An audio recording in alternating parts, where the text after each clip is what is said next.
খাটো ছোট ৮-৭ পাতলা পোশাক। এটা বলার জন্য আমি লম্বা হিস্ট্রি টানলাম পোশাকের, মনে আসেনি? মৌলিক 10টা কথা দিয়ে শুরু করছিলাম। 2 নাম্বার পাতলা পোশাক। এখানে বলছিলাম ইসলামে পোশাকের নীতিমালা আছে, ওয়াজিব পোশাক, মুস্তাহাব পোশাক, হারাম পোশাক। রাসূলুল্লাহ সাল্লাল্লাহু আলাইহি সাল্লামের একজন সাহাবী নাম জমরা ইবনে সালাবাহ, আন্নাহু আতান নবিয়্য সাল্লাল্লাহু আলাইহি ওয়াসাল্লাম আলাইহি হুল্লাতান মিন হুলালিল ইয়ামান। ইয়ামানি 2 জোড়া পোশাক তার গায়ে ছিল। সাহাবী নবীর কাছে আসছে, নবীজি তাকে দেখে বললেন, আতারা সাওবাইনি হাদাইনি মুদখিলিকাল জান্নাহ, আচ্ছা তুমি কি মনে করো তোমার এই 2 পোশাক তোমাকে জান্নাতে নিবে? সাহাবী বুঝতে পারছে নবী এই পোশাক পছন্দ করতেছেন। আমি সাথে সাথে বললাম, লাবিস্তাগফারতালি ইয়া রাসূলুল্লাহ, হুজুর আমার জন্য একটু আল্লাহর কাছে ক্ষমা চান, আমার ভুল হয়ে গিয়েছে, আমি বুঝতে পারছি আপনি পছন্দ করতেছেন না।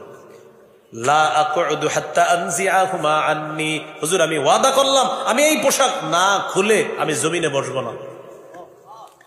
আমি যাব, খুলবো, অন্য পোশাক পরবো, সভ্য আদর্শ ইসলামী পোশাক পরবো, এরপর জমিনে বসবো। নবীজি বললেন, আল্লাহুম্মা গফিরলি জমরা, আল্লাহ আপনি আমার এই সাহাবী জমরা ইবনে সালাবাকে মাফ করে দেন। সহিহ মুসলিমের বর্ণনা 2198 নম্বর হাদিস। এই হাদিসের মধ্যে আছে, সিনফানে মিন আহলিন নার লাম আরাহুমা, নবী বলেন 2 শ্রেণীর জাহান্নামী যাদেরকে আমি দেখি নাই। কয় শ্রেণী? 1 নাম্বার, কওমুন মাহুম সিয়াতুন কাআদনাবিল বাকরি ইয়াদরিবুনা বিহান নাস।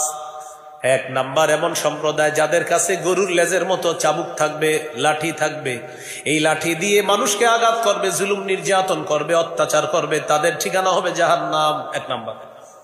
2 নাম্বার, ওয়ানিসাউন কাসিয়াতুন আরিয়াত মাইলাতুন মুমিলাত। 2 নাম্বার এমন নারী, যেই নারীরা পোশাক পরার পরেও উলঙ্গ, নাউজুবিল্লাহ পড়েন। এটা আবার কেমন পোশাক? এমন পাতলা পোশাক। মাইলাত, যেই পোশাকে নিজে অন্যের দিকে আকৃষ্ট হয়। মুমিলাত, অন্য পুরুষকে নিজের দিকে আকৃষ্ট বানায়। তাহলে বলেন এই পোশাক বাংলাদেশে না থাকলেও পৃথিবীতে আসেনি? বাংলাদেশে নাই, চান্দিনা নাই। তো নবীজি বলেন এমন নারী, যেই নারী পোশাক পরার পরেও উলঙ্গ, এমন পোশাক যেই পোশাকে অন্য পুরুষকে আকৃষ্ট করবে, সে অন্যের দিকে আকৃষ্ট হবে। রুউসুহুন্না কাসনিমাতিল বুখতিল মাইলা, তাদের মাথার চুলগুলো হবে ওটের হেলে পড়া কুজের মতো। লা ইয়াদখুলনাল জান্নাতা ওয়ালা ইয়াজিদনা রিহাহা, নবীজি বলেন এরা জান্নাতে যাবে না, জান্নাতের ঘ্রাণও পাবে না।